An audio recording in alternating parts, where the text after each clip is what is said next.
before walking on. All righty. Welcome to the Church of Mabus radio show. You're listening to United Public Radio, 107.7 FM New Orleans. We're all still all alive and moshing to the apocalypse. Man, it's just accelerates in craziness every day on so many different levels. Try to keep it positive. And we got Mark Eddy here, Wham with us. Christina's going to be here. And would you like to introduce yourselves, Ron and Lourdes? Hi, my name is Lourdes Gonzalez. And I'm Ron Yacovetti. And together we're GonYac Paranormal. Awesome. Well, great to have you here.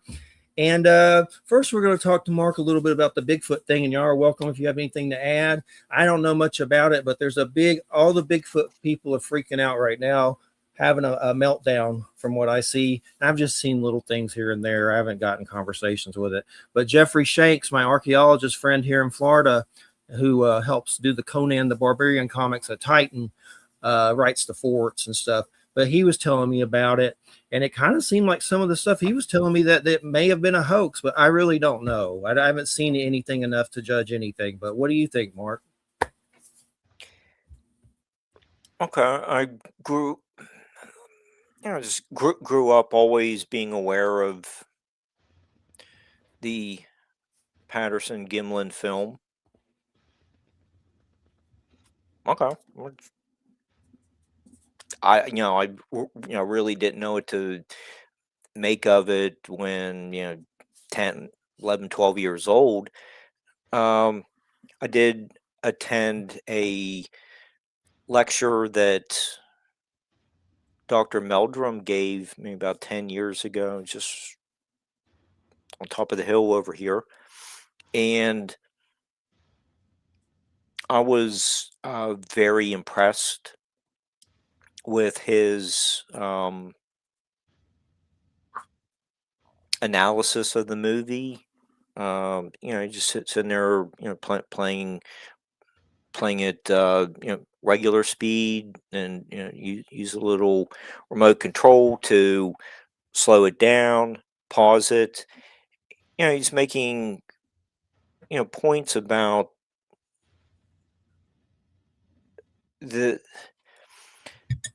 looks like muscle movement on the thighs.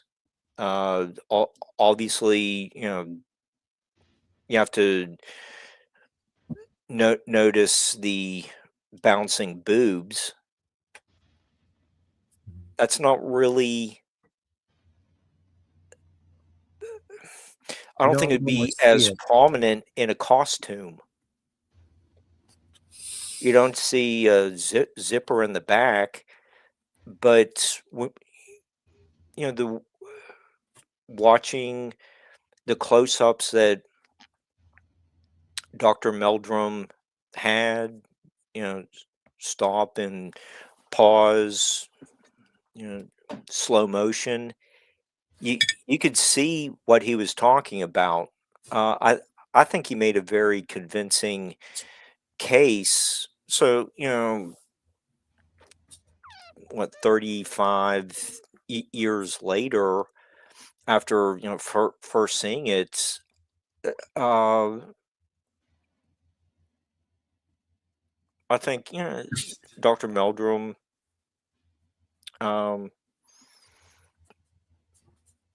convinced me that I think what we're seeing is authentic.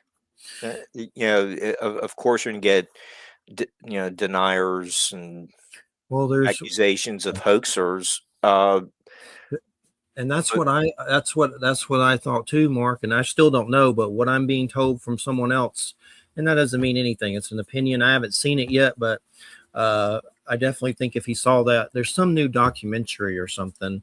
And supposedly Bob Gimlin, there's some kind of footage that shows costumes and stuff. And supposedly Gimlin is in that footage on some level.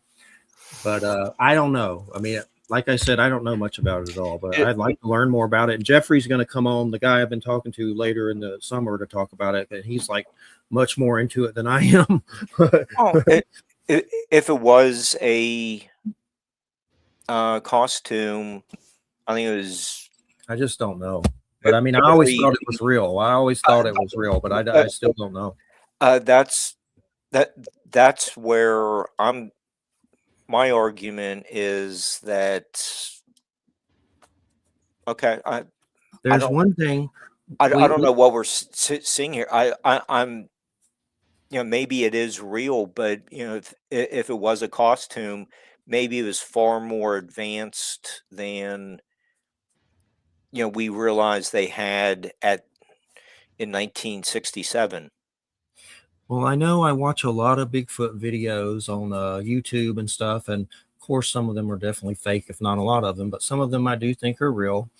And I try to have discernment with all that stuff, slapped ham and all that stuff on there. I love slapped ham. There's some good ones on there. I've been getting into those a lot lately with Christina. It's like we have marathons just watching those things. But anyway, the thing is with him and Gimlin and everything, if it's not real, I just want the truth to come out about it. It seems like everyone's divided about it right now. Oh, I know the point I was going to make. I know in that footage, there's, of course, the boobage. And what I was going to say, all this footage I've ever seen, I've never really seen another Bigfoot with boobage like that. So that's my only question, whatever that means. Well, what, a lot of people notice bouncing boobs, and it's there. It's not part. I don't know how you fake that in a costume. That's the thing for me. I don't know. Yeah. Well, I don't know much about it either, but the boobs is kind of interesting. Really, I don't know. Well, I guess I first saw this footage years ago, like 30 or 40 years ago, whenever it first came out. And I maybe it's, I don't know. I mean, to me, I think the thing that bothers me about it, not the footage itself, but sort of the narrative around the footage, is that there's this assumption on the part of some people that if it turns out that this is not real, or that it was hoaxed, or the possibility that it was hoaxed, that automatically means that there is no such thing as Bigfoot, or that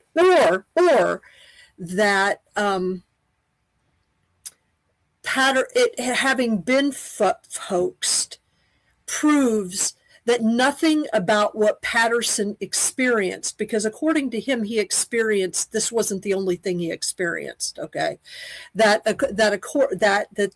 this means none of what he experienced was real. And what my experience has taught me as a researcher, and there's a little bit of research about this with UFOs.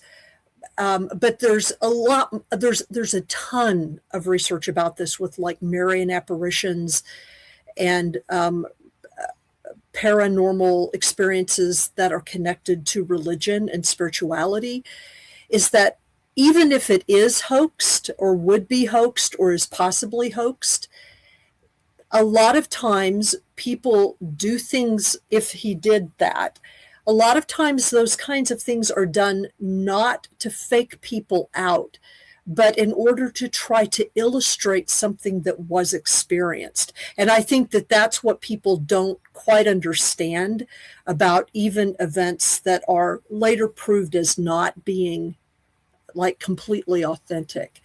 And again, like I said, the idea that just because, if it turns out that there's something fraudulent about it, that means that Bigfoot is not real, or that those experiences are not real. This is the kind of thing that polarizes people. And I think that probably all of it is a little bit more subtle than that. I mean, there are some women that are big enough and have boobs large enough that they might have been able to pull off a costume. Okay. But, you know, I guess I've always had two feelings about it. On one hand, I've always thought it was kind of an interesting piece of footage with some interesting characteristics. On the other hand, there's always been a part of me that has felt like it's too good to be true. You know, I have felt both of those things at different times. And so since I've had my own Bigfoot experience, I know what I think that is. I know that there is something. So my own belief, one way or another, doesn't hinge on what this, you know, what the final, if there can be a final thing about this particular piece of footage. I mean, after all, you know, for how many years have different people been trying to prove different theories about what happened to JFK? And we have tons more evidence there. And yet we don't know exactly what happened. You know, that people have tried to reproduce literally, you know, the conditions and the experiences and all that stuff. And there are still too many incommensurables. So, and with the Patterson Gimlin film, we just have like this one piece of film, you know, so, you know, one way or another, it's not definitive, you know, it starts off though, where it seems like Mark, I know the arguments. Okay, I've heard the arguments. I mean, I sat and listened to Meldron do the whole thing. That's not my point. I was just saying it. The film starts off like he drops the camera. Mm-hmm. That seems to be a pretty normal experience. Like you see something so freaky, you know, you're ready just to take a regular photo of the, you know, raccoon climbing up the tree, and then all of a sudden, you know, great white shark, you know, comes out of nowhere, and you know you're so shocked that your hands are shaking, and you know I was trying to.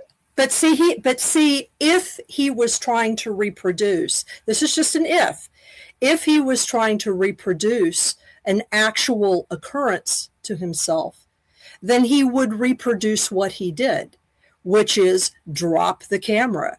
In fact, most people, when they encounter something that is completely unexpected, not only do they drop the camera, they actually forget to pull the goddamn camera out.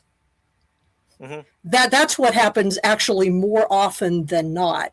But it's like regardless of, because if a person was trying to produce something that illustrated what their experience was, like if they had a genuine experience, then they might do something like that, because that's not difficult to reproduce. All you do is drop the camera.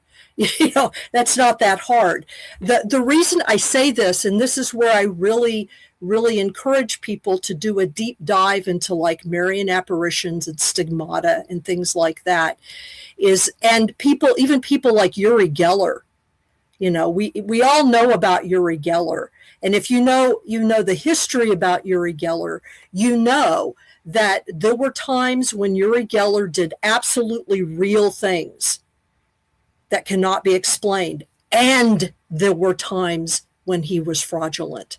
It was not either or, it was both. And the reason for that is that you cannot always recreate those kinds of paranormal activities on demand. You run out of material. Yeah, you know, it's like you cannot just, you know, conjure this stuff up automatically, but it's happened to you. So you want to portray what happened.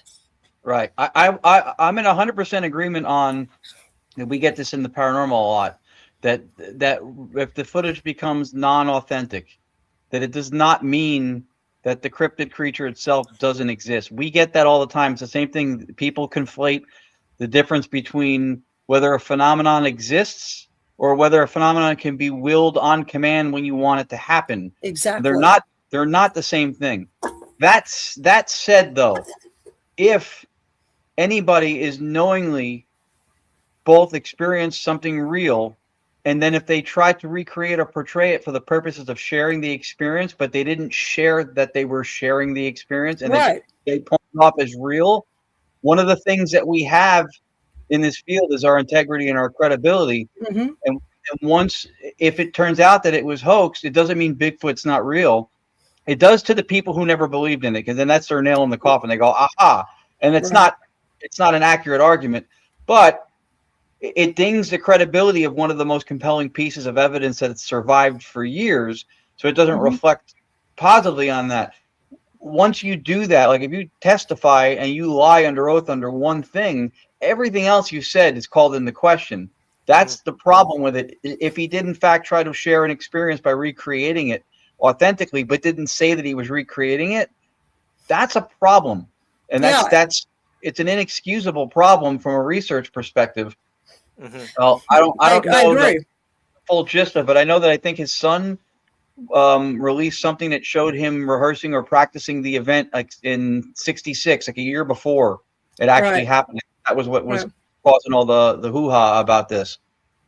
Yeah, well, and that's why we have to wait and see what the documentary actually says. Yeah. Because until we actually see what has been released, and not only see what has been released, but try to ascertain the intention behind it, until we see it, we don't really know. Right. Yeah, You it would be unfortunate. I'll give you a great example of what we do with our digital seance is derivative of direct radio voice, which in the paranormal predates any Frank's box, spirit box, ghost box. It was just using a vacant shortwave, long wave, medium wave AM frequency. And it was developed by a gentleman named Friedrich Jurgensen. And then he taught it to Konstantin Radove, who before EVPs or electronic voice phenomena, before they were called EVPs, they were called Radove voices. And he taught it to Radove, and then those two in turn at some point passed it on to somebody who came to one of their things, whose name was Marcello Bacci. Marcello Bacci did sittings in Grosseto, Italy. A scientific team in Italy called Il Laboratorio investigated him for 3 years, including removing the vacuum tubes from his radio.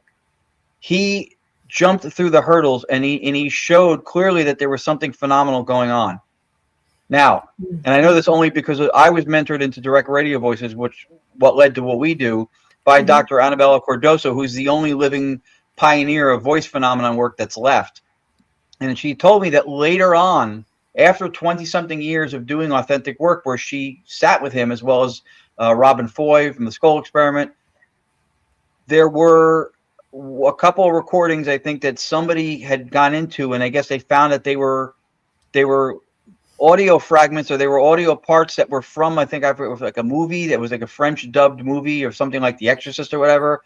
So now this guy who put this voice phenomenon stuff on the map in a big way, 20-something years of credible, unchallenged, and not, I guess I shouldn't say unchallenged. It was challenged, but unsuccessfully so. Now it calls into everything gets called into question, because supposedly later on in life, for the needs of money and stuff, he may have fabricated a few recordings. And that's unfortunate, because for voice phenomenon work, what he did was unprecedented. Yeah, it is too bad if somebody does something like that. But there's a long history of that in certain places. And it's it is too bad, because what it does is it misunderstands the entire set of phenomena, for one thing, and some of the psychological needs that some people will have to try to convey or convince people about what's going on. But it also pollutes the data pool. It does Yeah. all of that. Yeah, it's unfortunate. And I want to do one quote from Jeffrey Shanks about the Bigfoot thing, and then we'll move on. And I would love to. I know my dad passed away from a heart attack right after I had cancer a few years later, and I know he was the most persistent individual ever. I know for a fact he's around. I mean, there's no doubt in my mind. But I would like to learn more ways to communicate, and I'm kind of hesitant with some of these these apps you see, and I'm like, does that really work? And then you see them actually on those videos using the same thing, and I'm like, does that really work? And I mean, I want something that really works, and maybe that stuff does work a little bit, but we'll get into it. But let me read this one quote, and we'll move on to the ghostly party show that we're doing right now. Well, this is from Jeffrey Shanks, archaeologist from Florida, a friend of mine. He's coming on. He works with the Conan the Barbarian comic from Titan. They have the rights to Conan. They're awesome. But he writes for them, and he doesn't mind if I read this, I know. Well, this is from him. Well, Bob is apparently in the footage, which means he's been lying all these years, so a lot of people are pissed off, but I don't know. I don't know either, but he's a 96-year-old man who got caught up in something. It is what it is. It sounds like in the documentary when he was confronted by Patterson's son and Bob H. and shown the footage, he was agreeing to finally come clean and tell it all, but his wife intervened and stopped it. Honestly, at this point, I would just like to know the whole story. If it's a hoax, it's the greatest hoax of all time, and that itself is an amazing story. But they're basically saying from this documentary that there's some kind of footage in it. I don't even know the name of the documentary, but I will find it. I know I want to watch the David Paulides American Sasquatch stuff. And when I was interviewing David in written form and on the radio, he would never talk about paranormal when it came to missing 411. And he made me admit a Bigfoot question from the written questions for Florida Examiner. And I didn't care. I mean, I understood because he said he didn't want to bring that up to people. What just happened? What was that? Who's Carol? Carol Ann? Where did that come from? Yeah, it's already starting.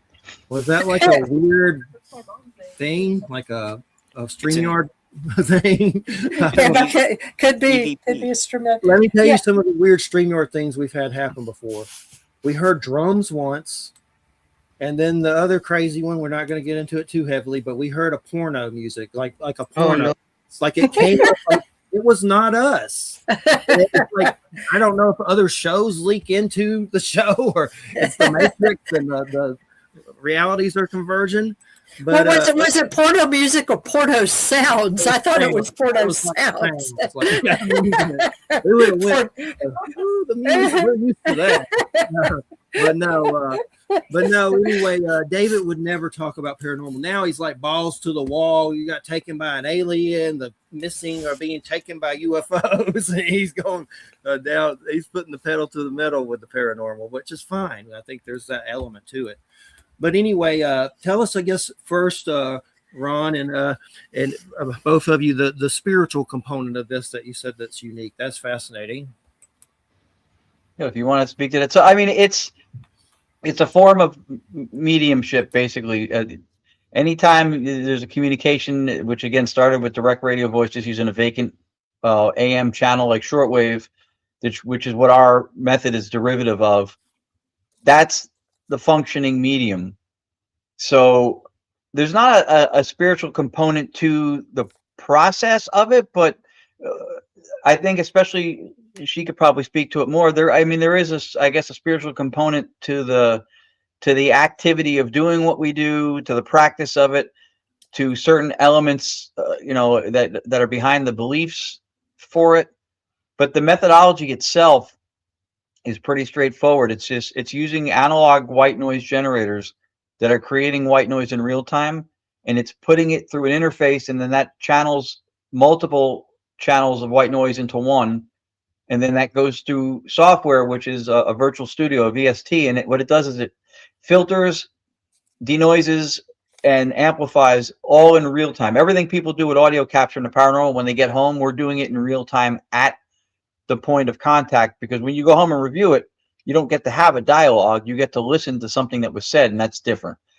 So that's the crux of it. We're the first ones to slow down the flow of white noise. It doesn't sweep There's no data in the white noise. It's analog. It's being created. There's no radio RF signal, no microphone input into the system. There's no sounds or word banks, even though we're using the computer for the virtual studio. There's no correlations to how apps work with sounds and banks and words and phonetics, none of that. It's just literally clean white noise from generators, and it's every frequency a human can hear, 20 hertz to 20,000 hertz, and we're just putting that through filtration and then slowing the flow of the noise down, because a lot of times the voices, which this is important why we should know the pioneers who came before us, would say that these voices not only come in faster than we can detect them, they come in faster than the human vocal tract is capable of speaking, which is why we started to slow them down.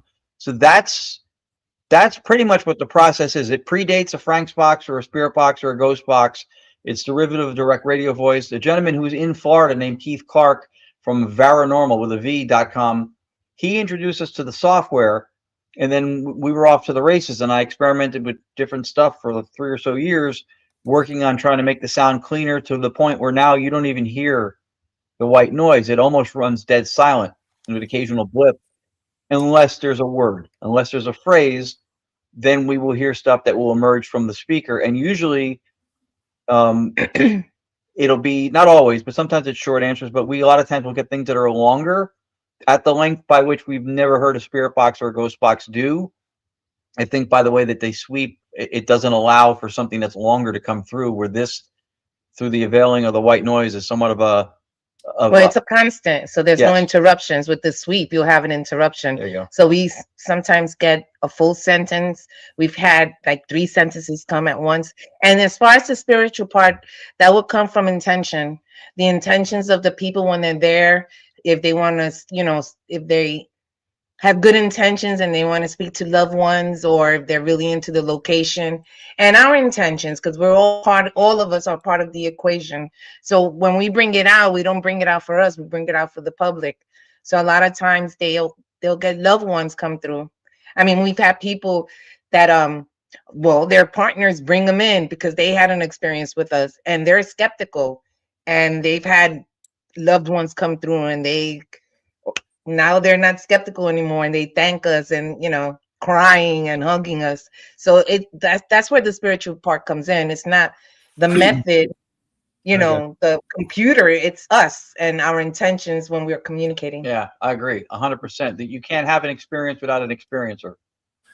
Definitely. And what's some of the communication? Is it mostly positive, or does weird stuff come through too, or how does that work? Communication, like some of the stuff. It is mostly positive. Not that we haven't got negative stuff. I mean, sometimes we get curse words. Every once in a while, we'll get the word demon and things like that. But for the most part, it's positive messages we usually get. Cool. Like kind of afterlife family stuff, familia kind of stuff, stuff like that. Yeah, well, the other day, right? On Saturday, I asked a question. I said, what do you think about today's society and humanity in today's society? I think that's what I said. And it says, I'm at a loss. And then I asked, what can we do to improve? And it said, changing. So that was, that was impactful. I thought that was impactful. So when y'all are talking about white noise, we listen to a lot of those YouTube white noise, pink noise, and all that when you sleep and stuff, and we're like addicted to it. But I look at some of that stuff like, man, I need to do that. Man, they're like 1 million hits on those things. I was like, you just start making some of that. There's a technology where you make the white noise. It's like some kind of electronic equipment or something like that.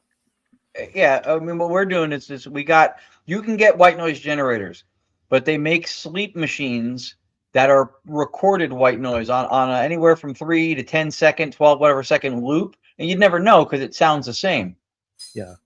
So we're not using that. We're using generators that are actually making the noise in real time, a few of them, and then we're fusing them into one channel, and they don't receive radio signal, which is important because that's part of the cynical low-hanging fruit for voice phenomena stuff when you're using radios.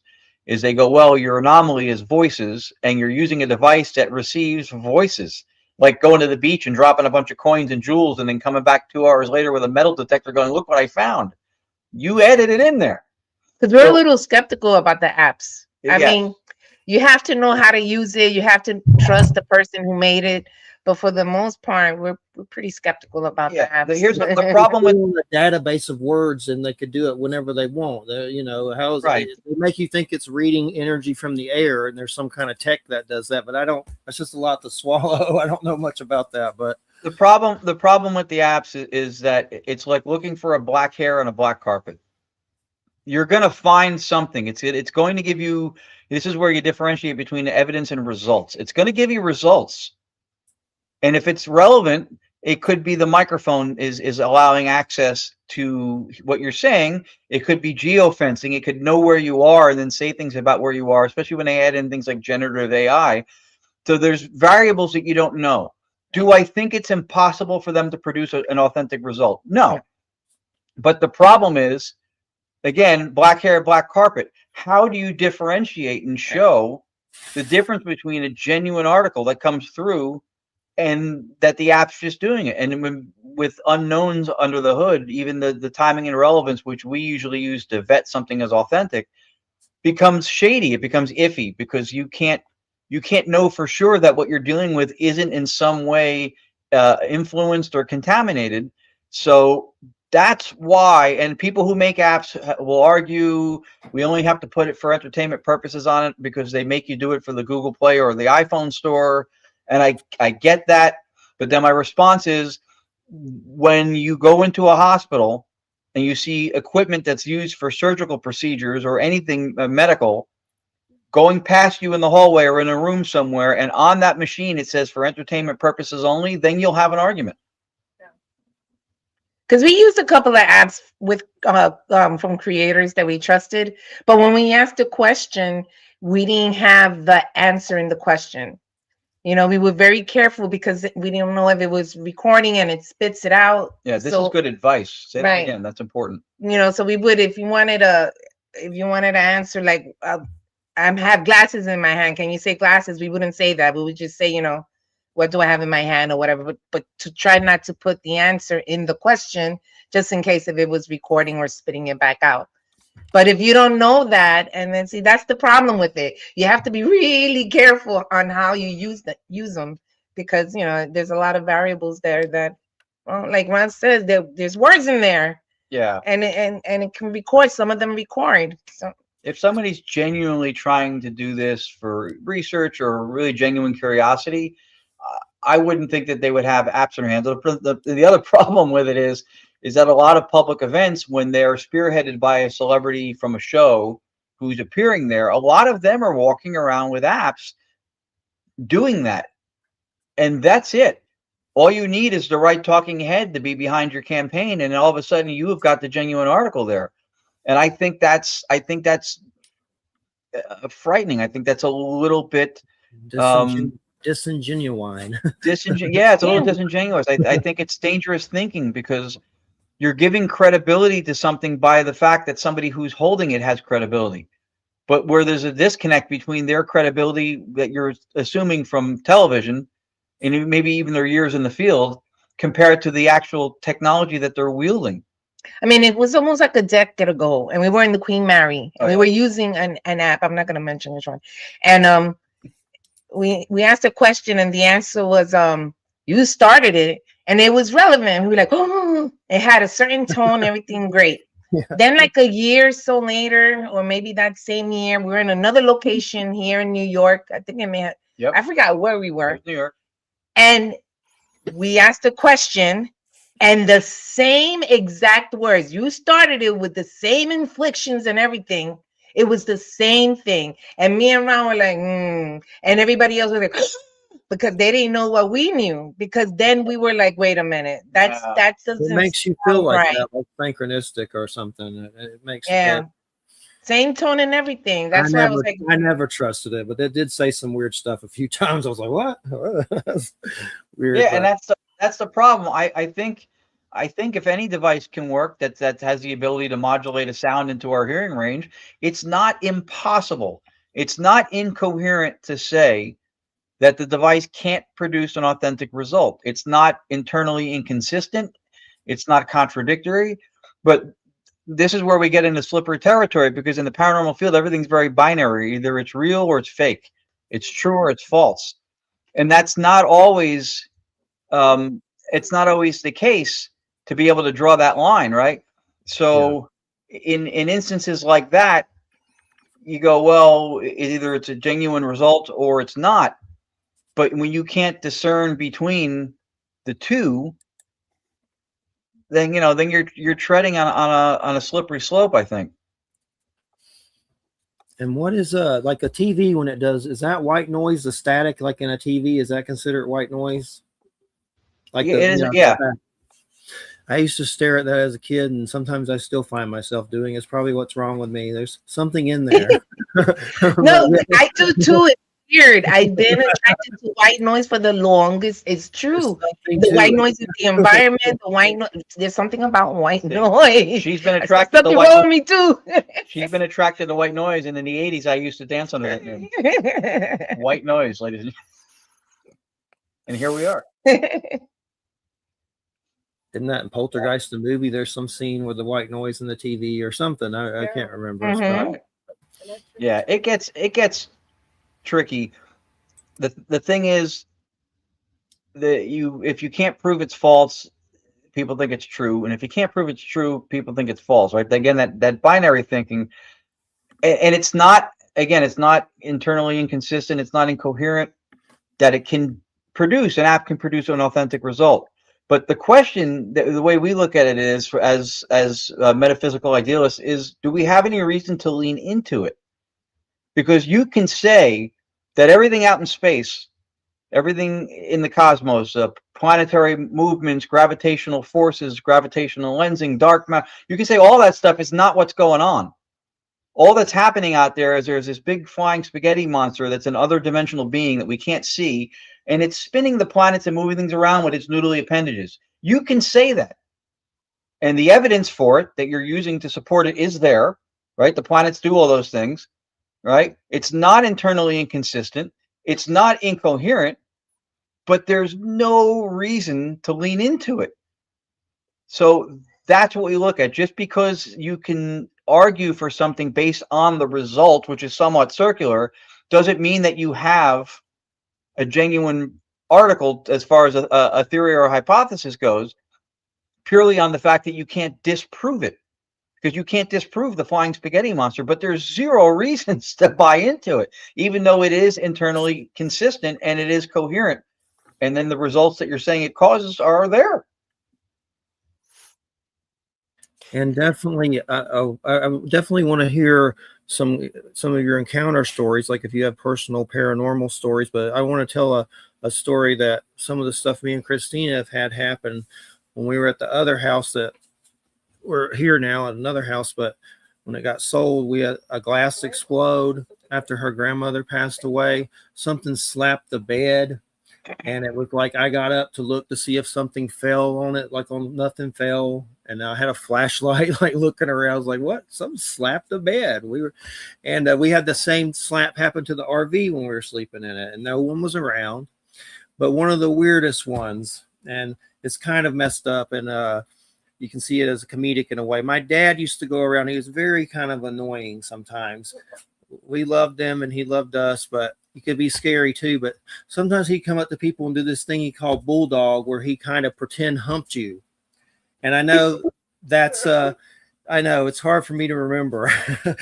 But anyway, she had that happen when she first met me, and it was not me, and we were in the same room. I've never done that. Well, maybe joking around or something, playing around. But like a specter did it, like something invisible did it. And I was on the other side of the room. So that's why I think he's here. And he was very persistent, for sure. You didn't tell me the story about it, specifically about him doing that to people.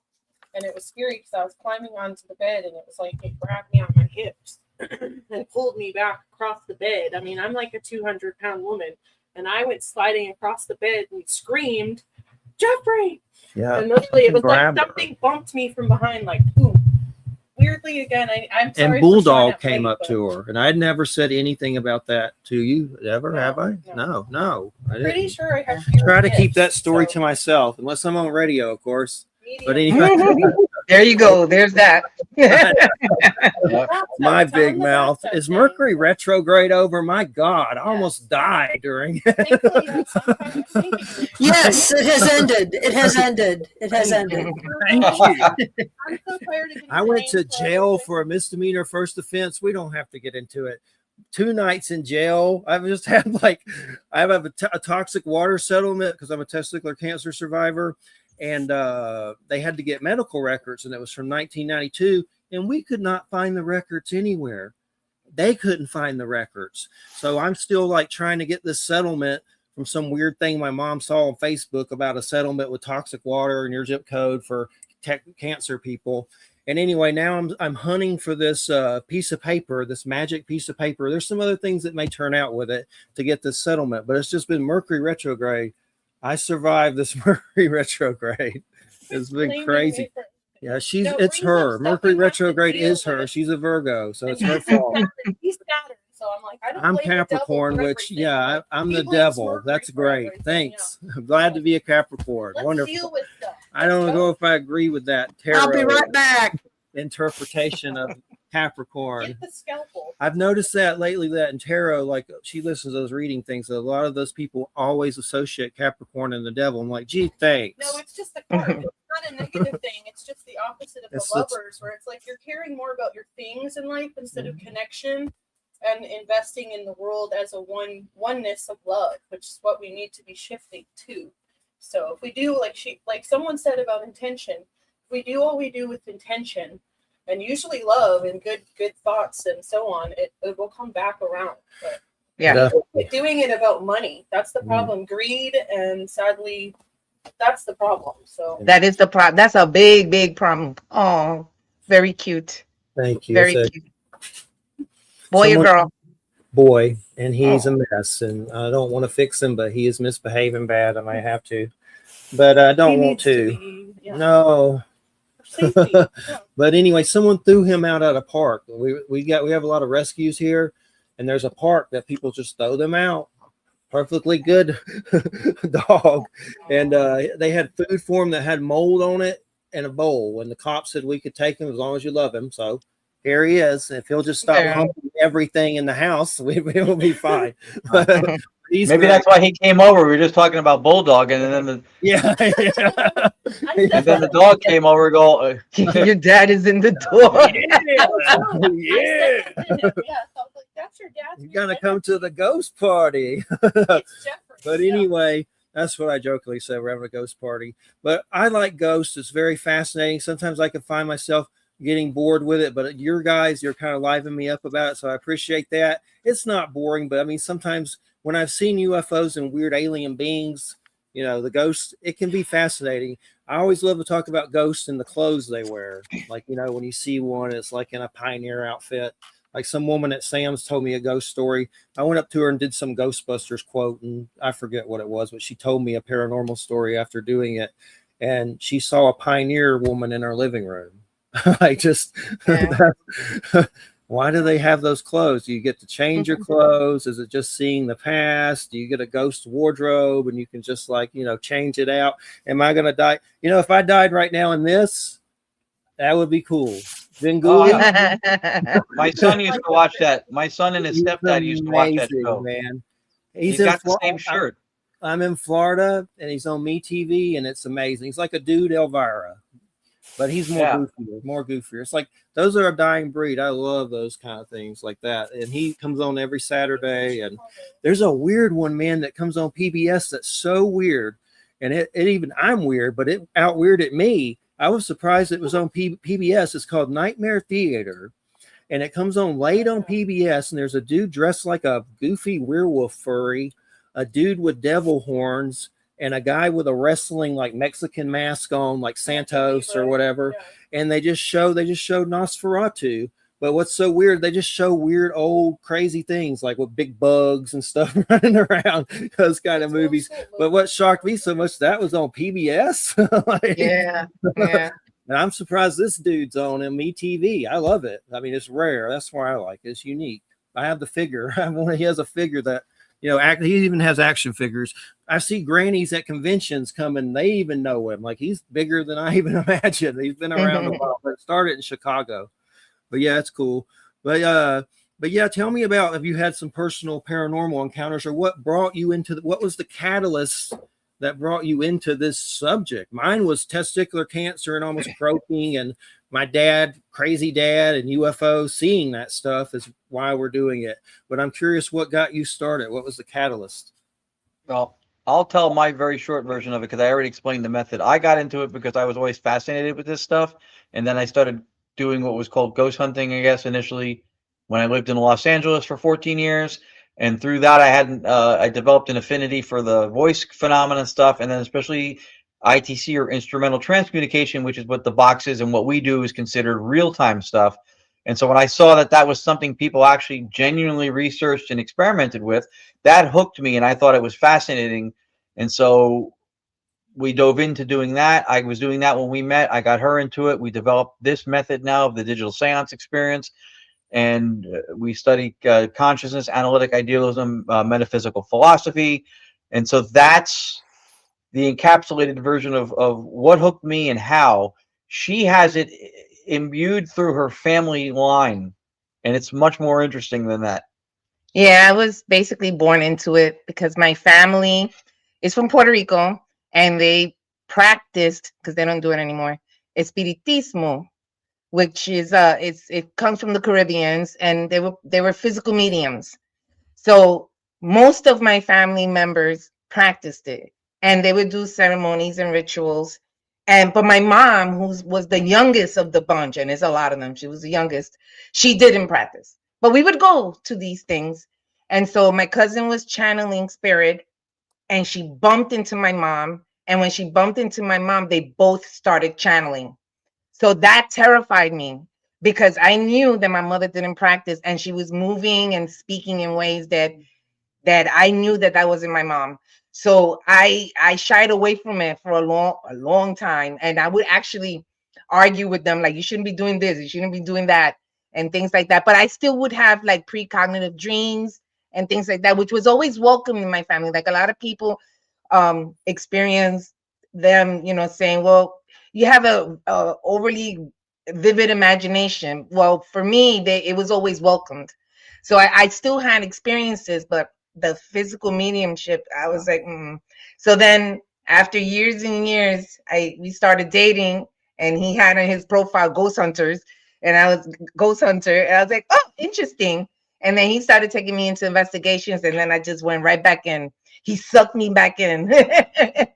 So but I've had a lot of precognitive dreams. Like I had a dream, a coworker. Well, it stopped after this.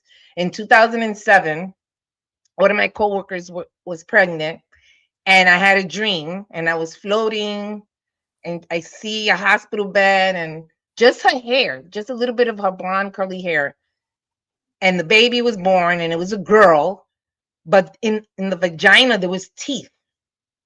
And then I woke up, and I was like, Taina's gonna have a miscarriage.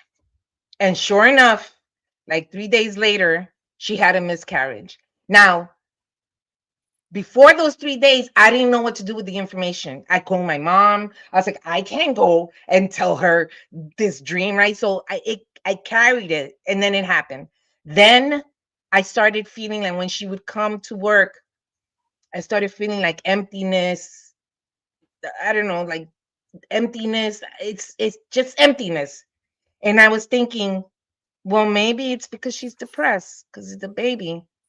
But then a month later, she passed. She had an aneurysm and she passed. So after that, I had created a block. I no longer have those dreams, because it's like even though it's not your fault, it still feels like it's your fault. And it's like a burden that it's weighing on me. So I've been trying to see, doing these experiments to see if I can break myself out of it. But I've always had paranormal experiences since I was since as long as I can remember, honestly, because that's not the only precognitive dream. I've had a lot.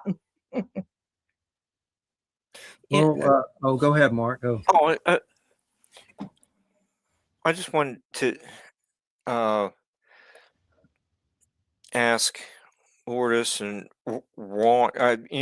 We're just kind of touching on one of the questions I had jotted down, to ask, and Jeffrey said something about specters.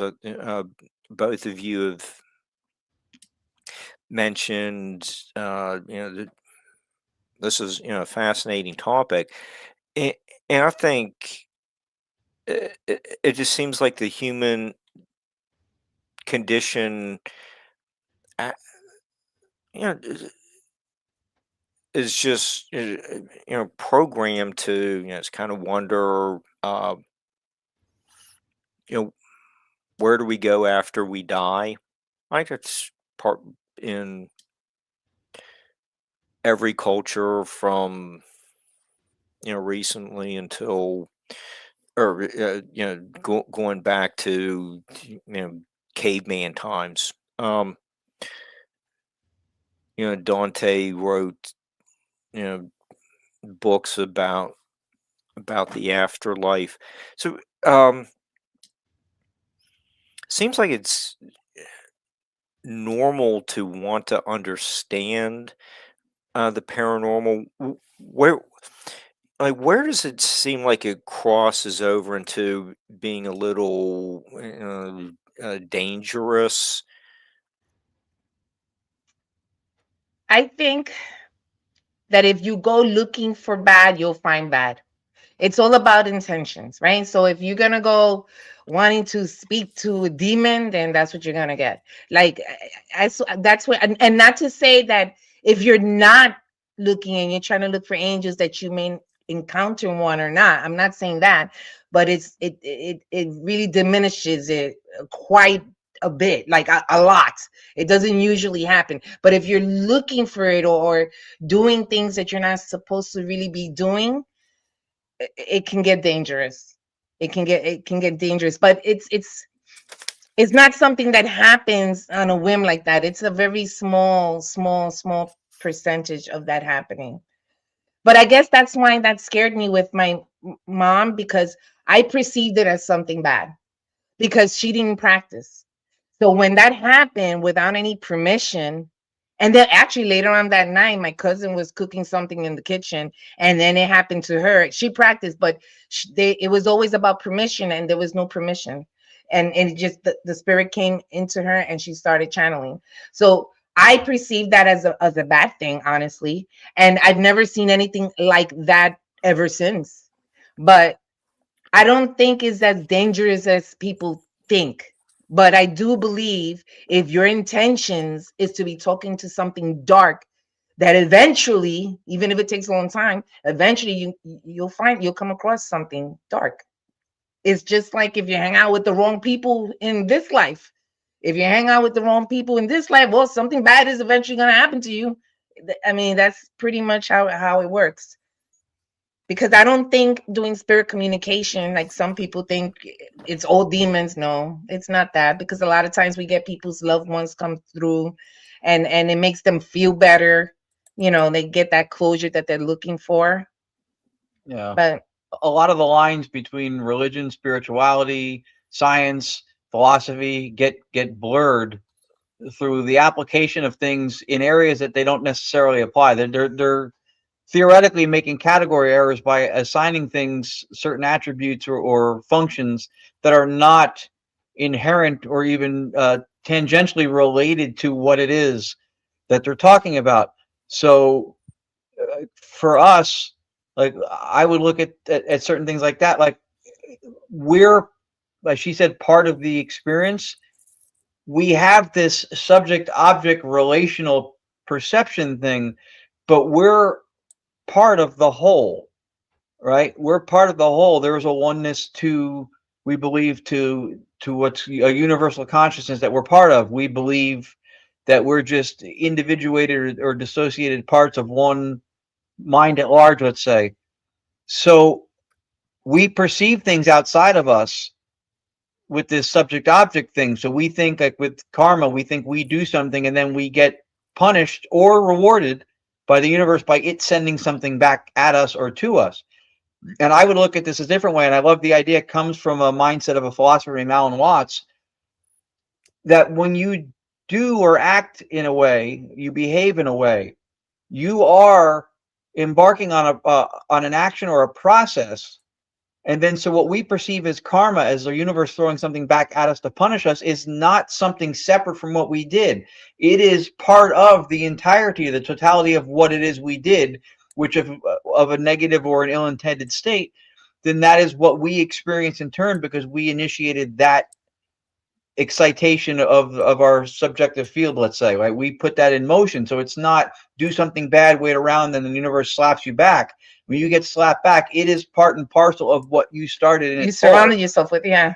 We confused the causality and correlation part of it. Alan Watts had a great metaphor that if all you could see from where you were sitting was this big fence was blocking your view, and there was just a slit between the fence that you could see through, and then you would see a cat walking by, you would see a head, and then you'd see the tail. And then a minute later, the other way, you'd see the head, and then you'd see the tail. And it would happen a couple more times.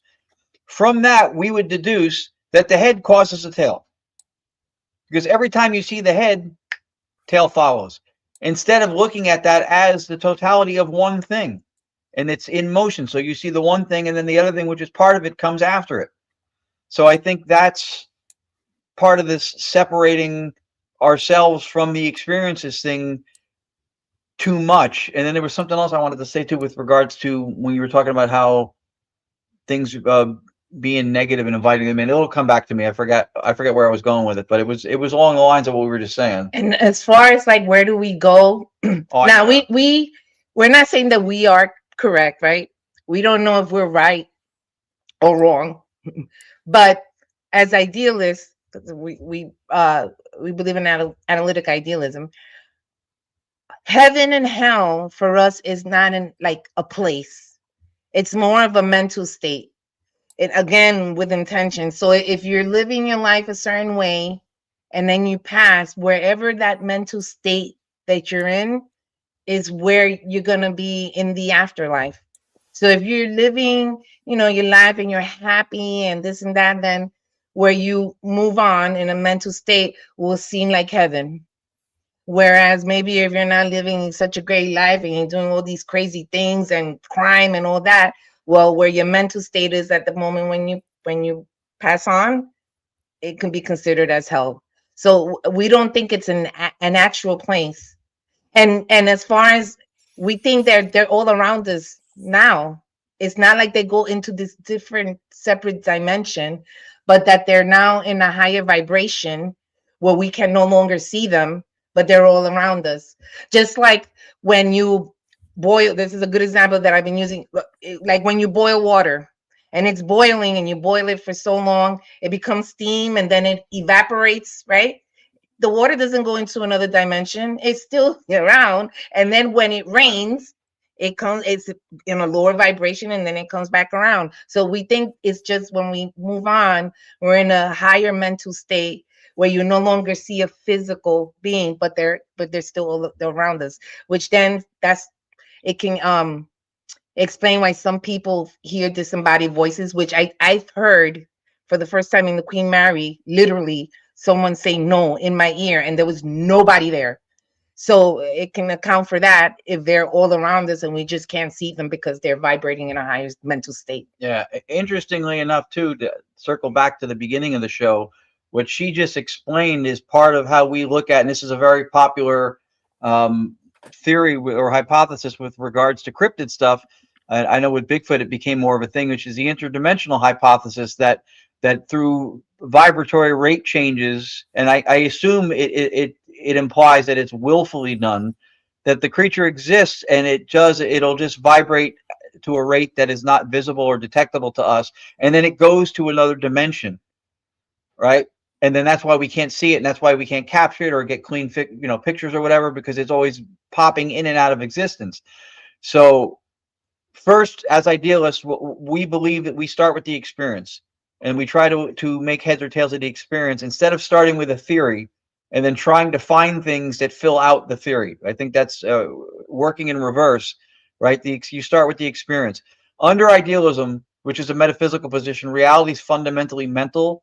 The foundation for reality is subjectivity or consciousness, mentation.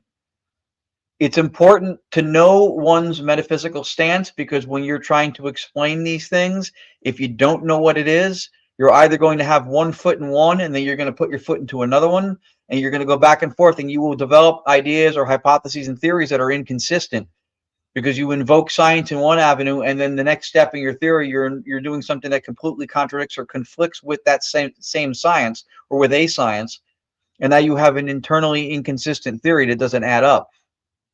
So what she was talking about, you have water, slowed vibration ice, faster vibration water, faster vibration steam, and then it's still present but is no longer detectable to our senses or our dashboard of dials, which is our sensory input and tells us what's going on around us, right?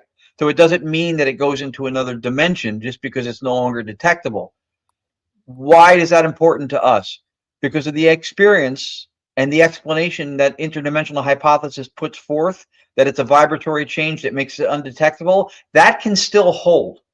Where we diverge from that is that when the vibratory rate changes, it's not going to another room in the palace.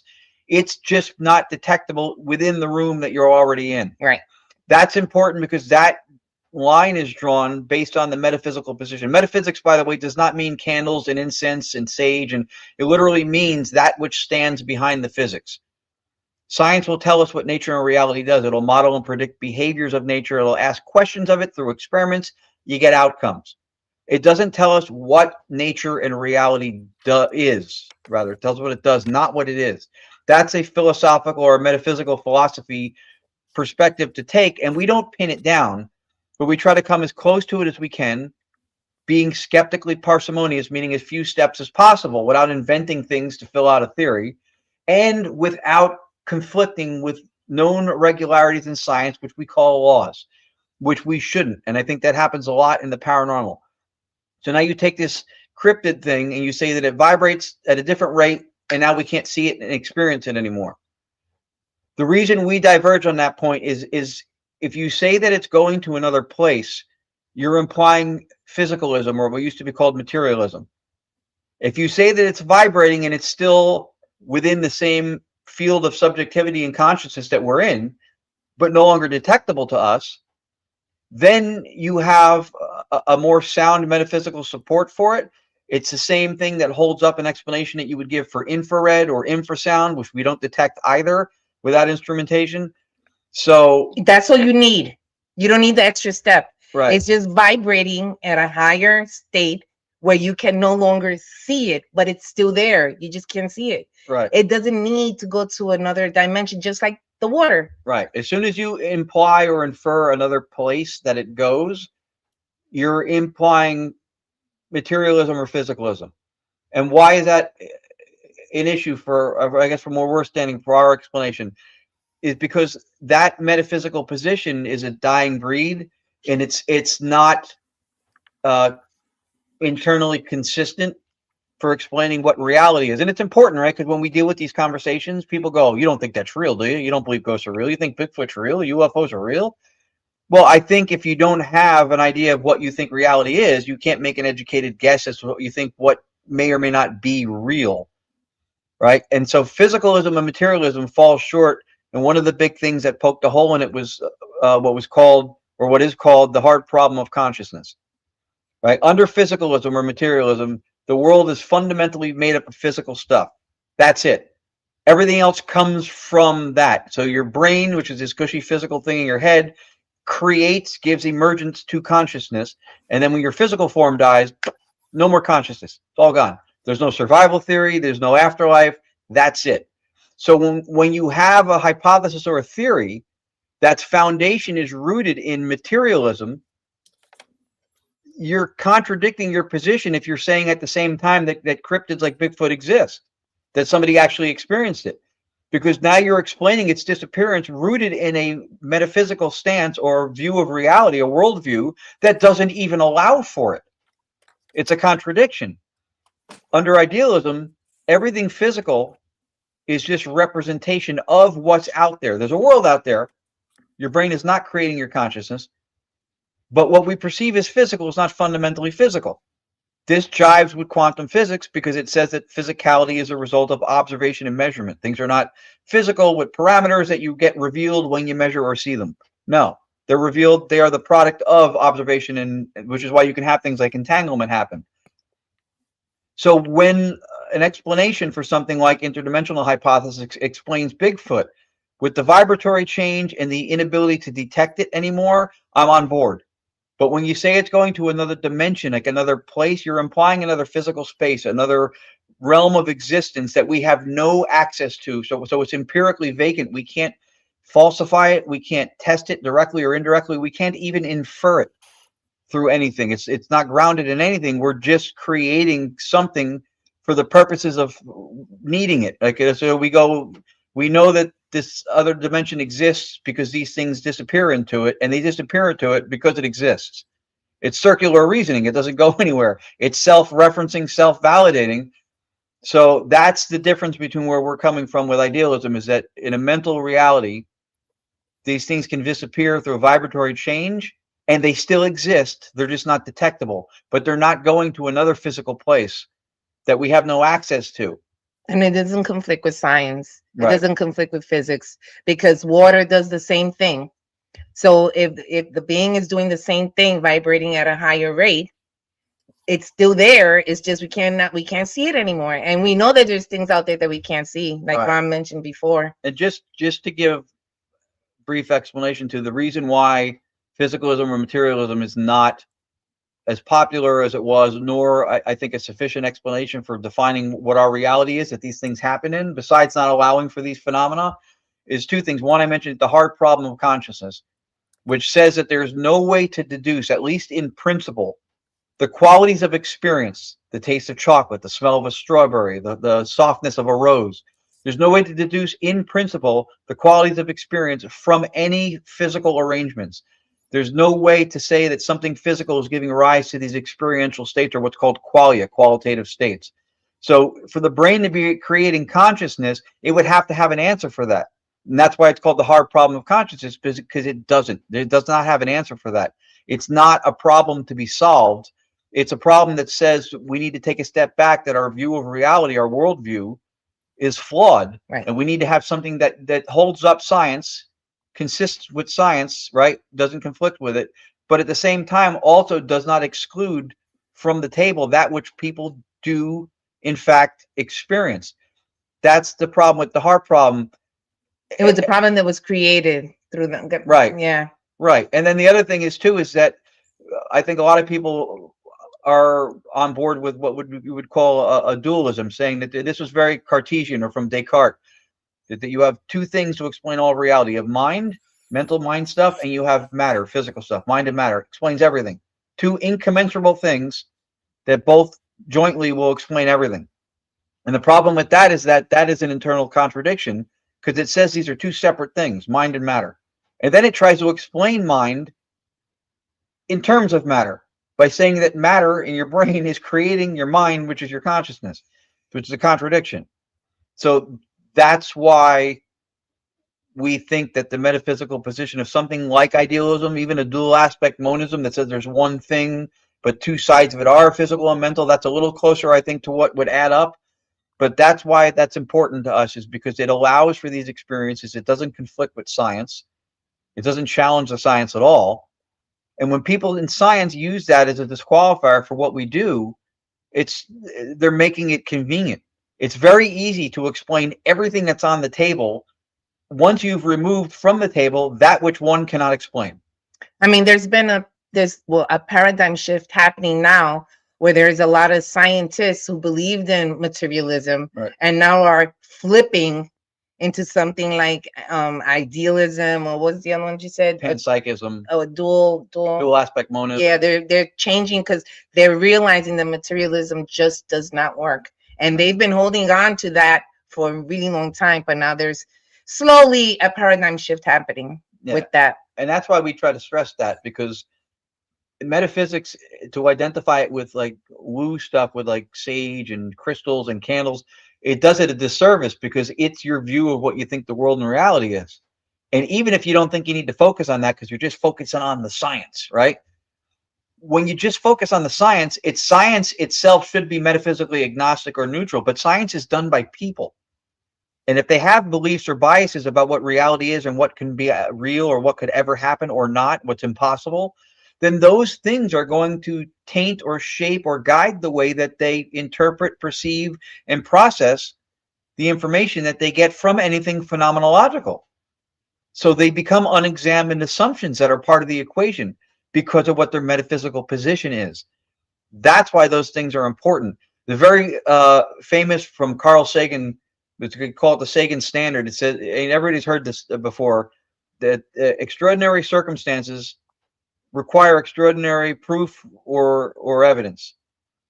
That is only true, only if by extraordinary it is termed so, because what happened is not accepted as possible within a dogmatic view or an ideology that says it's impossible, which is materialism, which is why Bigfoot and UFOs and spirits and spirituality and ghosts, that's why all that stuff needs some kind of grandiose explanation to match the grandiose claim, because it doesn't fit into a belief system. We start with belief. Because people seem to think that science can tell us what being is, Right. and it can't. Right. It only predicts what it does. That's all it does, but it can never tell you what it is. That's a philosophical question. Yeah, people think that the scientific method is all knowing, which is an unexamined assumption. It's not. It in fact works circular because it proves itself by demanding scientific evidence. So it's not to say the scientific method doesn't have a place. It does, but you can't use that, for example, to pin down, because this came up one time on a chat or a posting thing online not that long ago, that was about materialism, anti-materialism, and then the counter was, well, when has idealism provided a hypothesis that turned true to become a theory, that turned true to become proof and fact? And I was like, well, that's not what metaphysics and philosophy does. No. All you have to do to put forth a theory in philosophy or metaphysics is have something that has explanatory power, that's internally consistent and is coherent and skeptically parsimonious, as few steps as possible, right? Occam's razor. That's what you need. Science operates under a different set of rules because you're talking about empiricism, where you have results and you have things that you can measure and quantify. You can't quantify qualitative states or experiences, right? And it goes back to that whole trying to recreate the experience Bigfoot thing. If I experience hunger, you won't feel my hunger, I feel it. And then I can't, how do I recreate that so you experience? I can't. So I have to tell you about it. And then that's where integrity Right. and our he can't prove to you that he's hungry, right? He can only tell you, but he can't really necessarily, he can't give you the evidence that he's hungry because you can't measure that. And I also had to take notes. I had some oil earlier, and with you guys, the intellectualness is like doing psychedelics. So it's good. But I appreciate it. Psychedelics have done a lot to push the conversation of consciousness forward. Definitely. Because people have realer than real, more vivid and visceral experiences under psychedelics. And once we were told that once upon a time that when you did those, your brain would be lit up like a Christmas tree. And what they found out is that's the opposite. The closest to being dead to death in brain activity is under psychedelics, which also does what? Puts a dent in materialism. Because if you think that the brain is creating consciousness, then every time you have an experience that is highly intense, you have to have brain activity that matches it. Because if you're saying it's causal, not correlating, causal, then every time this happens, the cause has to be there, right? That's that whole, you show me one black swan and you can no longer say all swans are white. You have to have the cause every time if that's what it is. So when you do have psychedelics, you have brain activity that's like this. It slows down. It's slowed down. Rather, you have experience that's here and you have brain activity that's down here, which shows you that the brain is not causing conscious experience. Sometimes it will correlate because it is a representation of what's going on in one's consciousness. So it will a lot of times correlate to the experience, but it's not causal. And that one experience is your black swan. That's what undermines the whole idea that the brain's creating one's consciousness. Definitely. And I'm kind of curious of what some of your data is about light beings. Does that come up a lot? Because that's something I think when I had testicular cancer and I lost one, we've done shows on trauma that definitely opened up my senses, and I start to see UFOs and light beings with my physical eyes. I saw beings of light, spirits. I could go off my porch at Silver Lake, at a house where there's a beautiful lake, and look into the heavens and see those light beings in the heavens like they were in another realm. It was like watching a weird Sims game, but just like seeing them in that other realm. And I've had them appear to me on a cloud and do their finger like this when I was with a friend and we were driving, and we were right down the road from my house. We probably shouldn't have been driving, and we were partying, but a light beam came, it goes, and it just vanished. I was like, did you see that? Yes. Did you see that? Yes. But one thing I noticed with the beings of light that I've seen, and I just want to know what your experiences are with that topic, beings of light, because I'm always gathering data like who were they, because I saw them, and they seem to have a connection with the sun. Like, I believe the sun is a source God. There's a lot of, conversations with God and stuff gets into that. There's a whole book. I've interviewed Jeffrey Mishlove about consciousness. It's been a long time ago, but yeah, I love him. He's great. Does some great things. But those beings of light, they seem to have a connection with the sun. That light seemed like light from the sun. And I know that there's a soul sun connection or something like that, because I've had weird sun experiences where I'm like, are you following me? Like it's like it's trying to communicate. Like, is there communication taking place here? It's like I've seen the Jehovah's Witness pamphlets with the dude in the throne. That's the sun. I'm like, well, maybe there's a little truth to that, but I'm not a Jehovah's Witness. But there's something like it's a dude. Like the sun is some kind of consciousness that may be responsible for all of this on some level. But I'm just kind of curious, what do you think about all that? The sun and the soul and light, the light beings. I mean, all of that is possible, because who's to say who's wrong and who's right? But we believe fundamentally those what we call light beings are a consciousness, like beings of consciousness. And perhaps what's going on is that you're seeing some type of entity, but it's not manifesting in a way that you can see it completely, that you're seeing it as light, and it's not enough photons or whatever you need to be able to see it in its entirety. And who knows why you see it that way, but if you believe that maybe it does have to do with the sun, because if we're all part of the same thing, especially when we move on, maybe that is what we need to be able to manifest to the ones that are living here, is that light from the sun. Like, who knows? But we believe that those light beings are fundamentally consciousness, beings of consciousness. Yeah, I mean, to her point, we believe that we are fundamentally beings of consciousness. Under idealism, reality's subjectivity or consciousness, right? And so the knock against materialism is the hard problem of consciousness, right? That it can't get around. The knock against idealism is that if there's only one mind in reality, how do you explain all of us? Because we don't identify as the same person. And the answer to that is, and again, this is not a definitive answer, but an explanation for this, which is drawn from something we do see in reality that we can extrapolate onto a grander scale, is dissociation. We know that one mind, through what used to be called multiple personality, but which is called dissociative identity disorder, one mind can fragment into individual centers, multiple centers of subjectivity or identity. That can happen. So under idealism, each one of us is an individuated alter. We are individual dissociated parts of that one reality, which is why there's a connectedness to it, which is why we have things like synchronicities, why you'll think of somebody and then they'll call. There's a connection fundamentally to what we are, but we're dissociated.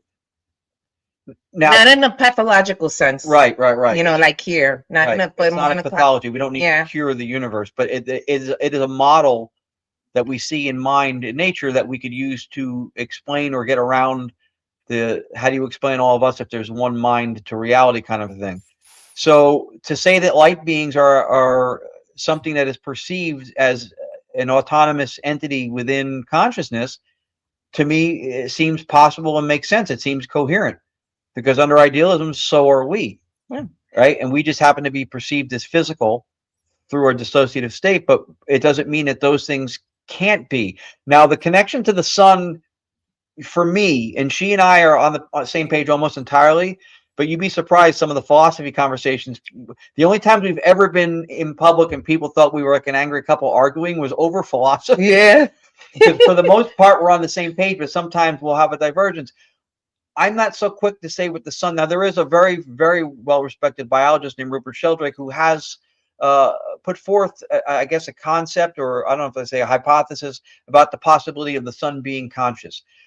I hesitate on that because what we see in nature at large, anything that we would consider conscious or like a sentient being, is a self-organizing, metabolistic, ATP burning creature or being, right? That's what we see. So I would hesitate. I would say the sun's within consciousness. I wouldn't say that it is conscious, because if it is,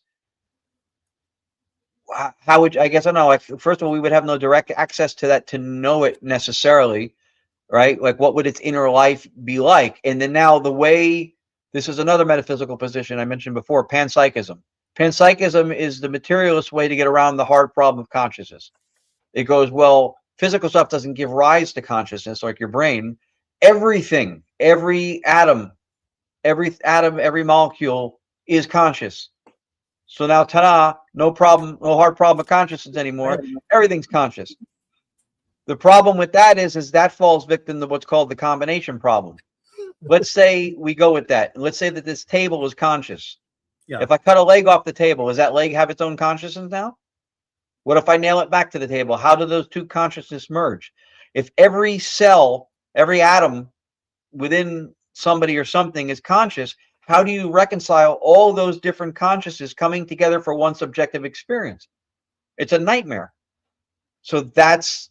But we don't disagree with the sun, because I wasn't saying that either. What I'm saying is, though, he sees them as beings of light. Right. So if they're on that higher dimension and that higher vibrational state, then perhaps the sun has something to do with them appearing that way, because the source of light.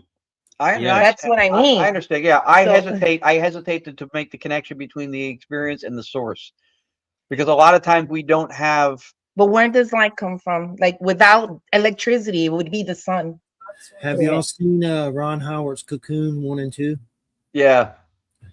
Ron, he was tripping on that one, I think. I don't know, man. Yeah. I did some shrooms, but I don't know. But those are weird. Those are weird. Those are some weird movies. Science fiction and fantasy have given a culturally manufactured sense of plausibility to a lot of things, including conscious AI. I don't see that as a possibility. No. It's not going to be sentient. People conflate intelligence with consciousness. Those are two different things. They would never be able to feel. It'll get more and more intelligent. That doesn't make it conscious. To make that error, to me, to make that category error would be like if you had a stereo with 4 speakers and then you bought 4 more speakers. It doesn't suddenly become a flat screen TV. Adding more of something to something doesn't make it what it's not. Right? It's a simulation. It mirrors or mimics human intelligence, and without us, it's an Etch-a-Sketch. Because what it's learned and what it's be able to do is from us. If it has a woke mentality and some kind of a judgmental opinion to it, that was learned. Yeah, it can tell you. Right, through the LLMs, like the large language models. It learns that. It doesn't have an inner phenomenal conscious life of its own. But people think it does because they conflate the fact that it's intelligent and then we're intelligent, so that it makes it bridge the gap to humanity. We don't make the same mistake with mannequins just because they're... I always forget the word. They're a likeness of our physicality, right? We don't make the same mistake and go, well, mannequins aren't going to be conscious because they are a mirror image of our physical form. But we do it with consciousness because intelligence and consciousness, we confuse the two. Because it can tell you it loves you by what you're telling it, but it can never feel that love. It's just learned that if certain words are said, the appropriate response to you will be, I love you. Yeah. But it's not really feeling that love. It can never feel that love. It's a machine. And we should pause before we jump into those kinds of things too. A lot of people will think that it will become conscious. As soon as you say that, then you remove the idea of free will, because AIs are algorithmic. Our consciousness, our mental states are not. we're not algorithmic. We can make novel decisions in a second and do something else. Those things cannot do what they want at will in a similar way to how we can do it. So as soon as you say that, then you're taking free will off the table, which is a whole other can of worms to open up. It just mimics our intelligence, and it's amazing what it can do, but it's not the same thing as consciousness. Just because it's a simulation. You can, on a computer powerful enough right now, you can simulate kidney function down to a molecular level on a computer right now. But it doesn't mean that your computer is going to pee on your desk, because of the simulation is not the thing simulated. You're muted. Oh, there's a piece of art I had AI do. I was going to try to show it. I'll do it in a minute, but it was crazy good from Chat GPT. I was like, damn, that's good. Like, hope you didn't steal that from somewhere. Well, even that, it is learned from other things. It does not have the creativity of an artist to create that. If it's creating something artistic, it is pulling that from other learned sources. It absolutely is. It doesn't have the ability to create something artful from a feeling or an inspiration from scratch. But that's another thing that people will think that it's going to be artistically driven. It's not. It can probably create something that's unique, but that's because it pulled in from a whole bunch of different places and put it together. Right. And that is where the intelligence of AI may seem to surpass or be more efficient than us, is that we can hold on to one focal thing with our attention cognitively, where it's able to grab groups of associations simultaneously the way it works. So it can pull more things and hold on to more things at the same time simultaneously in a way that our focus does not allow us to do. I was trying to find it. I'll have to look for it later. I lost it somewhere. But it made just, I said something like psychedelics, alien, wizard, like just something weird. And it like made a dude like a wizard and a Native American guy and an alien, a reptilian. Like it did it like that. It was crazy. Yeah.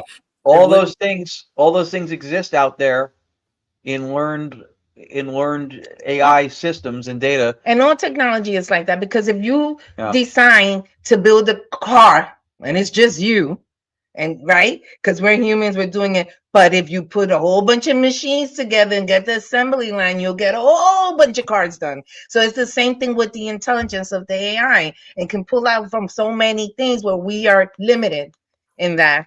Or at least we don't use the capacity of our mind. Maybe we are capable of doing it, but we are limited because, we don't use the full capacity of our mental consciousness, I guess.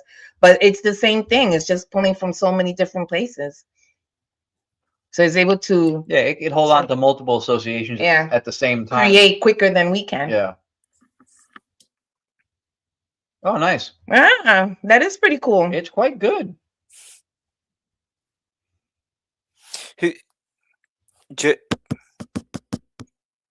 So is that you in the middle, Jeff, and Mark is on the left, Nam's on the on the right. Jeffrey's muted again. Man, I gotta quit. Christina's here. We just had some dog apocalypses, so I have to mute it sometimes, and then I forget I muted it. But Christina's in the eye in the middle there. Yeah, that was Wham. She's right here. Here, you go on cam for a second. Okay. Hi, how are you? Christina. Hello, y'all. Nice to meet you. Nice to meet you. That shadow behind there is not the devil or Francis Ford Coppola, Gary Oldman, Dracula. It's a Cthulhu. Oh, how funny! Look at that. It's a Cthulhu bank, like one of those H.P. Lovecraft Cthulhu banks. It's like a bank, But anyway, I was thinking earlier, my uncles are dead, my dad's dead, my grandparents are dead. And there's a point where you're just like, well, where did they go? It's just like some fundamental caveman death questions. And how do you get there? And you got to die to get there. That kind of sucks. Dying kind of sucks. But it's like, have you ever seen the show The Leftovers on HBO where they get raptured? And it's like, that's the kind of feeling. It's like they've been raptured or something. But that show gets into, there's a rapture and it's like the aftermath of it. It gets pretty crazy. I've bought the book, but I never read it, but I bet it's good. But it's just those fundamental questions that most of this paranormal and everything, that's the fundamental question, isn't it? That's the root of it. Don't you feel sometimes that your father's around? Yes. See? but you don't see him, right? Like Yeah. he's vibrating in a higher state where he is. He's probably always around. It's just that you don't sense him all the time, and So weird. since you can't see him, Have yeah. you seen Midnight Special with Michael Shannon and that little boy? Have you ever heard of that movie, Midnight Special? Yeah. Look it up sometime. It has Michael Shannon in it, and there's a little boy that I'm not going to get into it too much, but there's a whole interdimensional realm of like light beings, and the little boy has a connection. It's really good. It's called Midnight Special. It's kind of a weird gem. I could watch it again. What was the one? Jules. Did y'all get to see that with Ben Kingsley and the little blue alien? We're gonna have to start watching some movies. Yeah, really. There's one called JULES, and it came out a few years ago. An alien crashes in Ben Kingsley's yard, and it destroys his plants. And he's kind of like a eccentric old dude, and he has to go before the townspeople, and he's telling them about it, and they just like look at him like he's crazy. But there's really a little witty, weird alien living in his house. But it's good. It's a comedy. It's not like horror or anything, but it's good. It has some great actors in it, but definitely. I got to know one thing that I'm thinking about too. Have you kept up with Skinwalker Ranch? I'm sure you have. I got to know what your mind thinks about some of that stuff, man. That show is going on a level that has made my jaw drop. Even though I have trouble believing everything, I believe there's phenomenon there, but I don't trust everything on there. Even though maybe it is all true, but I still am always hesitant. And I've kept up with Chris Bledsoe. That's some weirdness in itself. And when I was younger, I kind of had some abilities where I saw those kind of things like he does. But I also bought UFO of God, the book. I haven't read it yet, but I know I've been on Amazon looking at the reviews. It's pretty weird. Like, it's like everybody's in the comments like, we can do that too. And it's like, this feels like a John Carpenter movie that's going to get out of hand. And then fundamentally, we can all do it. It's just that we've suppressed ourselves from it, and we'll say that we're crazy, or they're crazy, or it doesn't exist, or over vivid imagination, right? But we can all do it because we're all consciousness. It's just that we have lost ourselves, right? We're not as spiritual as we used to be with the indigenous people and things. It's in all cultures. We all had it at some point, but as the generations keep going and going, we keep getting further and further away from it, and then we suppressed it by saying it's mental disease, it's a hallucination, it's an over imaginative, Right. child. And guess why those things get slung at people? Physicalism. Because if the paradigm or the belief system does not allow for these things to happen, then they have to be defects, and then that's when they become some kind of an ailment or some kind of a deficiency or some kind of a processing problem or pareidolia. You're hearing what you want to hear, or and why did that happen? Or it's a hallucination, which is ironic when somebody tells you didn't experience something, it was just a hallucination. Because the experience of a hallucination is still an experience. You still experience it. It doesn't mean it didn't happen. If through what you call a hallucination, you go, well, you can't take it literally, you still have to take it seriously, because something that does have some kind of a vital role or something that is important did cause it to happen. Something is behind the fact that it happened. So even if you didn't have the experience that you would take literally as, and you go, well, it's a hallucination, still something caused the emergence of that experience. You still had the experience. Doesn't mean it didn't happen. At some point, a long, long time ago, and I don't remember when it happened, science and spirituality worked together. It wasn't separate. The reason why the scientists back then had to separate the two was because the church was killing them. So in order to save their lives and not be beheaded, they said, okay, we'll just do the science part and you can take the spirituality of it.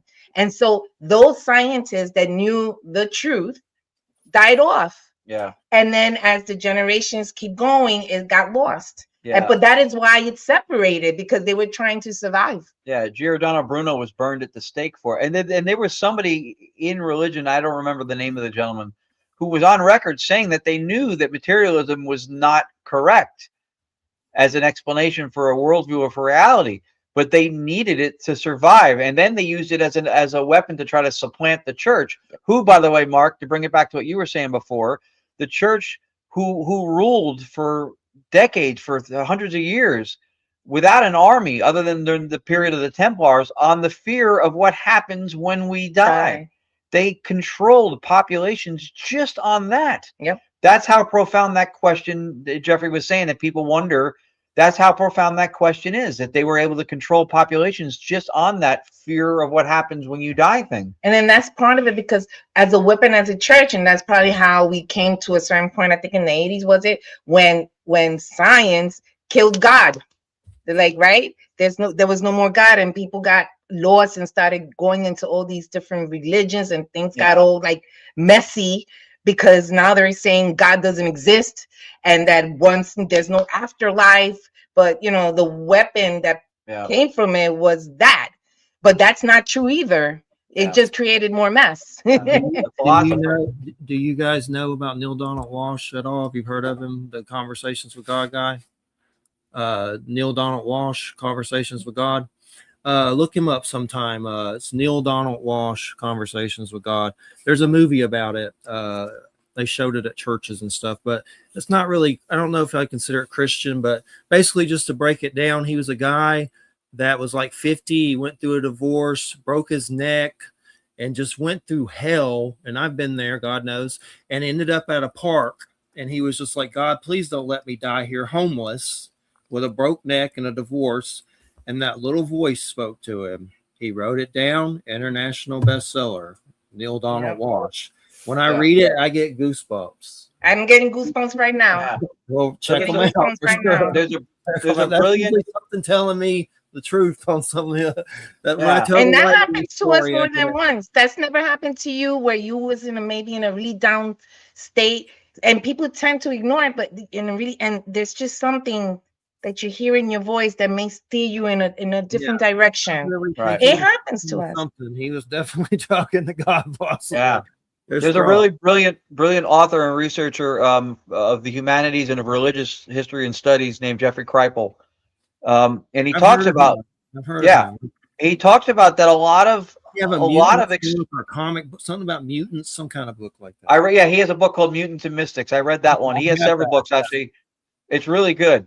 And he talks about how a lot of these phenomenological experiences happen as a result of a trauma. And you think, well, we equate trauma with tragedy or something negative, but it's just something that puts your body in its natural state a little bit out of whack. So under those guidelines, meditation, which some people have these transcendental experiences under, meditation is a form of trauma because it's putting your body into a state that's not its normal resting or natural state. It's bringing it to a different state of being. So if you look at what Jeffrey said his experiences were, this guy, right, again, dealing with trauma, and then these phenomenological things happen. Also, to Lourdes' point about the separation of science and spirituality stuff, these things should work together. They should govern and inform each other. They shouldn't be mixed. Why do I say that? Any epistemological means of gathering knowledge, any method of acquiring wisdom or knowledge, gains its strengths in large part by that which it can't speak to, by what it can't reach, right? What science can't speak to and explain are what gives it its strength. Because if you are operating and commercing outside of those boundaries, then you're not doing science, right? It's not all encompassing. Everything doesn't get shoved under science. We dilute it that way, and then we end up with trying to apply the scientific method to something that's, philosophical or metaphysical. So it's important that they work together, and that there's a joint effort that involves spirituality and religious ideas and Eastern philosophy and metaphysics and science. That's important. And we get that a lot too with the paranormal, saying that people will call it a pseudoscience, or they'll say that it's not a science. Paranormal research, or what we call paranormal, which for us as idealists is normal. It's not supernatural, it's natural. It's nature doing what it does. It's just more rare. We can't invoke a black hole in a lab, right? So just not being able to cause it at repetition because we want to. Again, that same conflation of does something exist versus can you will it to happen? So that doesn't disqualify it. It's an observational science. If you're going to say that paranormal studies or afterlife research is not an observational science, then per force you have to throw out astronomy, sociology, anthropology, zoology, right? Because you can't study the behaviors of meerkats by putting them in a cage in a zoo. You can't study the behaviors of an untouched tribesman from some remote part of the world by putting them on a couch in a Holiday Inn. It takes them out of their environment, right? Right.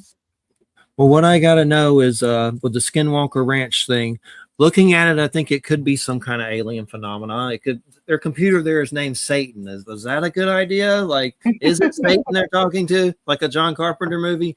And but anyway, my other concerns is it could be Israeli intelligence, China intelligence, Russian intelligence, like some weird military black ops from another country doing tricks on people. I don't know, but I think there's phenomenon that I've seen as well, very similar to that phenomenon. So I know there's something going on. But that brain of yours, both of y'all's, I just got to know, what do you think about some of that stuff? I know it's a lot, but we only got about 7 minutes. I think over there, it has something to do with the geographical area. There's something in that area where that the phenomena that you don't usually experience here in New Jersey happens over there. And there's places like that all over the world, like Lake Titicaca and all these other, that they just have a very high concentrated energy, EMF, whatever is going on in there, that then you are able to have more paranormal experiences. So that's what I think it's going. It's a lot to do with the environment and where the ranch is located. I mean, that to me, that's coherent to me. I can get on board with that. That's another mistake too, I think, that we make when people go, well, if this phenomena, ghost or whatever, or even what happens there, if it's real, then you need to be able to take it into a lab and replicate it. Yeah. And that's operating. That's operating off an unexamined assumption. It's making an unexamined assumption, which is that we know everything that's contributing to the phenomena, and we don't.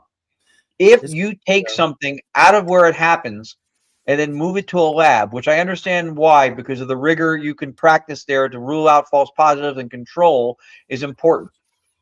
But without knowing everything that contributes to the phenomenon, when you move it somewhere else to try to replicate it or do it again, even once, you are biasing the experiment, whether you know it or not, because you don't know everything that's causing it. It could be something that happens at a larger macroscopic scale, at a level of complexity that only happens when it becomes more. It could be something that's affected by things that go miles. Right. But we make the unexamined assumption that everything that happens starts from microscopic and then goes to macroscopic where we see it, which may or may not be true. But when we assume that to be the truth and then take it from where it happens and put it in the lab, we are automatically biasing the experiment. And then if it doesn't play out, we go, see, it wasn't legit. It's not real. It's like when you take psychedelics, right? You're changing your mental state. So there's something about that location where it has such concentrated high levels of EMF or whatever else that it has, that is allowing more phenomena to happen that we don't have over here, or maybe in your area. Yeah, I would almost agree entirely. The only thing, and this is we have this all the time, I wouldn't say that it's allowing it to happen. I would say that it's allowing it to be modulated into our experience. That it may always be happening, but we don't always experience it. Yeah, that's what I mean when I say it. Yeah, that's what I mean.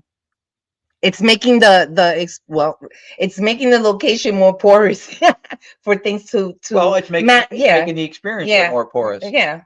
So like that, it gets modulated into our existence over there. That's why they get so many readings when they do you take that thing, you bring it over here.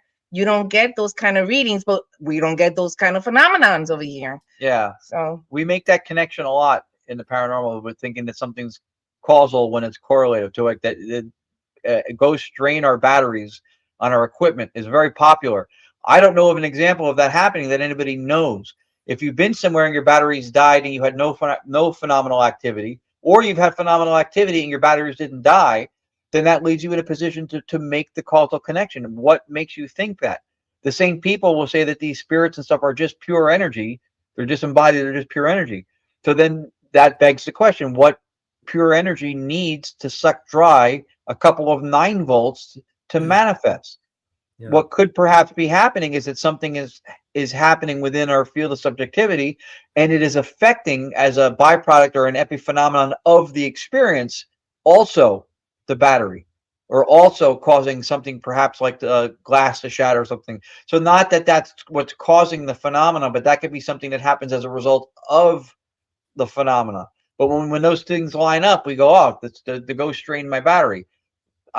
I've never seen a direct connection. So then that's probably why there's more alien sightings over there, because the experience, like he says, is modulated. So now you're able to see them because there's something in that environment that you are now able to see that. Because usually alien sightings is not, we don't see them. It's usually in certain areas. Certain areas are the hot spot, right? Yeah. There's something about that area that is allowing you to have that experience, that you are now able to it gets modulated and you're able to see a UFO or alien being, light beings, whatever it is, you know. So that's what we think. Yeah. I think all those different types of beings and stuff, to me, it's plausible that they can all be real. They can very much be real. In the same way that we only appear physical, but we're not fundamentally physical, I would say the same thing applies. They're just not dissociated in the same way we are, so they don't perhaps. And sometimes people see apparitions that do seem physical. They see apparitions that they thought was a real person until they were not there anymore. Yep. So to me, that makes the case of the dissociative state that we were talking about, that we exist in. Well, that's what I say about the light when he was talking about it. So when they see, it's because they have the light, but there's other stuff going on that you're able to see the full apparition in its whole. But if it's not everything else and just light, then that's what you'll see. It will be a being of light. That's why I was saying, and the only way for me that would happen, because if we didn't have this man-made electricity, the source of light is the sun for us. Yeah, that's what it is. So the sun has, to me, the sun has something to do with it. I don't think the sun is conscious, right? I don't think it has consciousness. But when you see those light beings, if it's just light, the sun has something to do with it being modulated and him having the experience of light being. Yeah, I wrote down sun frog soul tadpoles in my notes. But anyway, we got to end the show. But what a great show! What a great show! Thanks so much. I like the intellectual level that this goes to. Definitely tripping me out. I like it. We need it. I think we need it. We need it. Everyone's IQs went up several points. Yes, a lot of times we get ghost people. I'm not thinking of anybody in particular, but it's like we went to a barn, there was a ghost, and yeah, and that's not anybody in particular, but you know what I mean. But y'all take it to the next level. I appreciate that. That's great.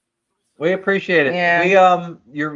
Your friend Jeffrey Mishlove interviewed the gentleman who's responsible for where we've taken what we do now, the gentleman named Dr. Bernardo Castro, who's the one who puts forth this version of idealism called analytic idealism. I've been studying this stuff for a few years now, and about a year ago, I got to be part of an ambassadorship where I get to actually meet with him and talk to him every week.